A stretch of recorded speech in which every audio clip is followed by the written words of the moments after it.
ఈ వీడియోలో order of adjectives గురించి అయితే తెలుసుకుందాం. ఈ ఆర్డర్ ఆఫ్ యాడ్జెక్టివ్స్ అనేటటువంటి టాపిక్ టెట్ ఇంగ్లీష్లో ఇవ్వడం జరిగింది. దీనికి సంబంధించి కంపల్సరీ క్వశ్చన్స్ అడుగుతారు కాబట్టి దీన్ని మనం తెలుసుకోవడం చాలా అవసరం. అయితే ఈ ఆర్డర్ ఆఫ్ యాడ్జెక్టివ్ని తెలుసుకోవడం చాలా ఈజీ అండ్ సింపుల్ అండి. దీనికి సంబంధించి ఒకే ఒక కోడ్ ఉంటుంది. ఆ కోడ్ ఒక్కటి తెలుసుకుంటే సరిపోతుంది. ఆ కోడ్ తెలుసుకునే ముందు ఆర్డర్ ఆఫ్ యాడ్జెక్టివ్ అంటే ఏంటో తెలుసుకుందాం. అండ్ దానికన్నా ముందు నౌన్ అంటే ఏంటి, యాడ్జెక్టివ్ అంటే ఏంటో కూడా తెలుసుకుందాము. నౌన్ అంటే నామవాచకం, యాడ్జెక్టివ్ అంటే విశేషణము. ఇలా సింపుల్గా కాకుండా ఇంకొంచెం డీప్గా వెళ్తే నౌన్ అనేది ఏంటంటే పేర్ల గురించి చెప్తుంది. పేర్లను గురించి చెప్పేదాన్ని నామవాచకం, అదే ఇంగ్లీష్లో నౌన్ అంటారు. యాడ్జెక్టివ్ అంటే విశేషణము, దేన్నైనా వివరిస్తుంది. ఓకే, దాన్నే యాడ్జెక్టివ్ అంటారు. అయితే బేసిక్గా మీ దీని మీద ఒక ఐడియా ఉంటుంది కాబట్టి దీని గురించి ఇంకా డీటెయిల్గా వెళ్ళాల్సినటువంటి అవసరం లేదు. అయితే ఇక్కడ మనం డెఫినేషన్ తెలుసుకుందాం. ఫస్ట్ ఆర్డర్ ఆఫ్ యాడ్జెక్టివ్ అంటే ఏంటో తెలుసుకుందాం. ఎందుకంటే కొన్నిసార్లు డెఫినేషన్ కూడా అడిగేస్తున్నాడు.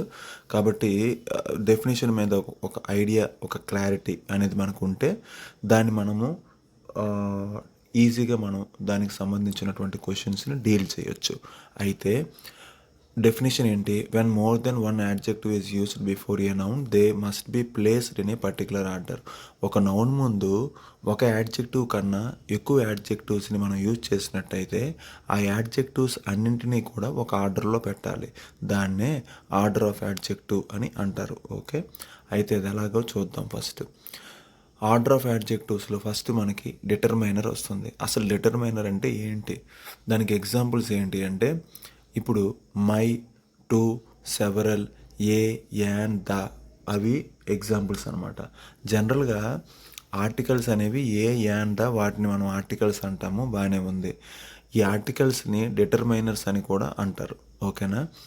అండ్ డిటర్మైనర్స్ అంటే ఓన్లీ ఆర్టికల్సే కాదు, ఆర్టికల్స్తో పాటు ఇవి కూడా ఉంటాయి. ఎగ్జాంపుల్స్ ఏంటంటే మై, టు, సెవరల్. డిటర్మైనర్ తర్వాత ఒపీనియన్ వస్తుంది. ఓకేనా? ఒపీనియన్ వస్తుంది. ఒపీనియన్లో ఏమొస్తుంది? ఎగ్జాంపుల్స్ ఏంటి అంటే బ్యూటిఫుల్, నైస్, అగ్లీ, లవ్లీ. దాని తర్వాత థర్డ్ సైజ్ వస్తుంది. సైజులో ఏమొస్తుంది ఎగ్జాంపుల్ అంటే బిగ్, స్మాల్, టాలు, హ్యూజ్. ఆ తర్వాత ఏజ్ వస్తుంది. ఏజ్లో ఓల్డ్, యంగ్, న్యూ, ఏన్షియంట్. దాని తర్వాత షేప్ వస్తుంది. Round, square, rectangular. దాని తర్వాత కలర్ వస్తుంది. Red, blue, black, white.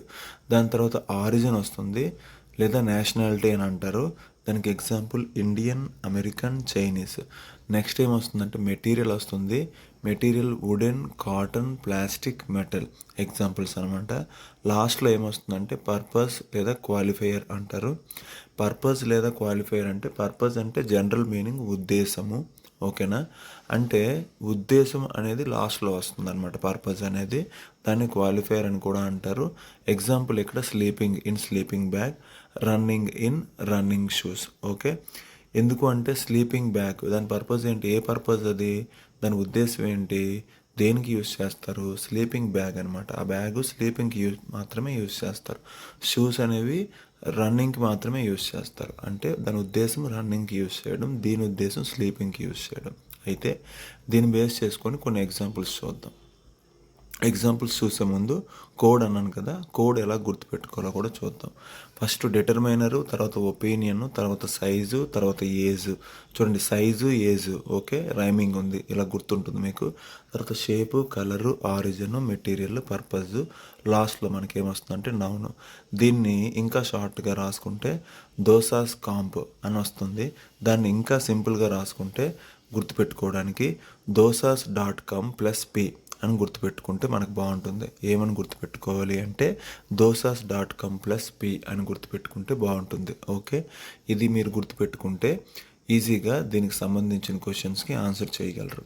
అయితే ఎగ్జామినేషన్లో ఎలా ఇస్తాడు అనేది ఇప్పుడు క్వశ్చన్ మార్క్.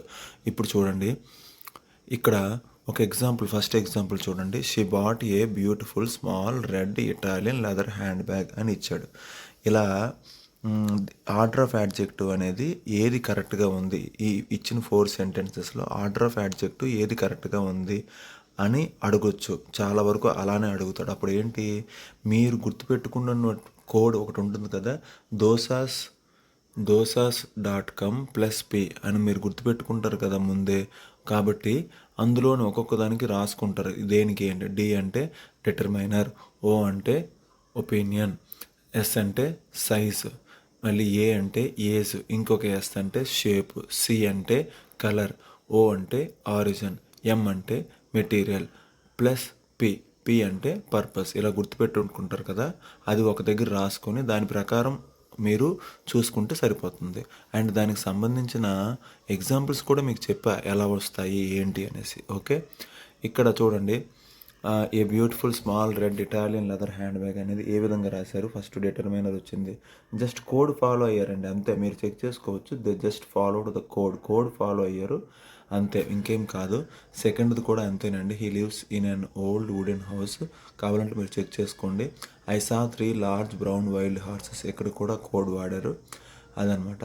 అదండి ఆర్డర్ ఆఫ్ యాడ్జెక్టివ్స్కి సంబంధించినటువంటి ఒక complete information which is very simple and which is very informative. ఏదైతే సింపుల్గా ఉంటుంది అండ్ ఇన్ఫర్మేటివ్గా ఉంటుంది. ఎస్, దీని మీద కంప్లీట్ ఐడియా వచ్చిందని అనుకుంటున్నా. అండ్ ఇంతవరకు ఎంకరేజ్ చేస్తున్నందుకు చాలా థ్యాంక్స్. ఎందుకంటే ఇది చేయడానికి మెయిన్ రీజన్ ఏంటి అంటే ఎవరికి అంటే టెట్కి ప్రిపేర్ అయ్యే వాళ్ళకి చాలా హెల్ప్ అవుతుందని చేయడం జరుగుతుంది ఈ సిరీస్ ఆఫ్ టాపిక్స్. ఇంకా మరిన్ని topics, important and crucial topics, methodology topics చేయాలనే ప్లాన్లో ఉన్నాను. అండ్ దాన్ని కూడా మీరు ఇలా ఎంకరేజ్ చేసి అందరికీ షేర్ చేస్తారు, లైక్ చేస్తారు అండ్ సబ్స్క్రైబ్ చేసుకుంటారు అనేసి నేను కోరుకుంటున్నాను. Thank you. Keep smiling and keep learning.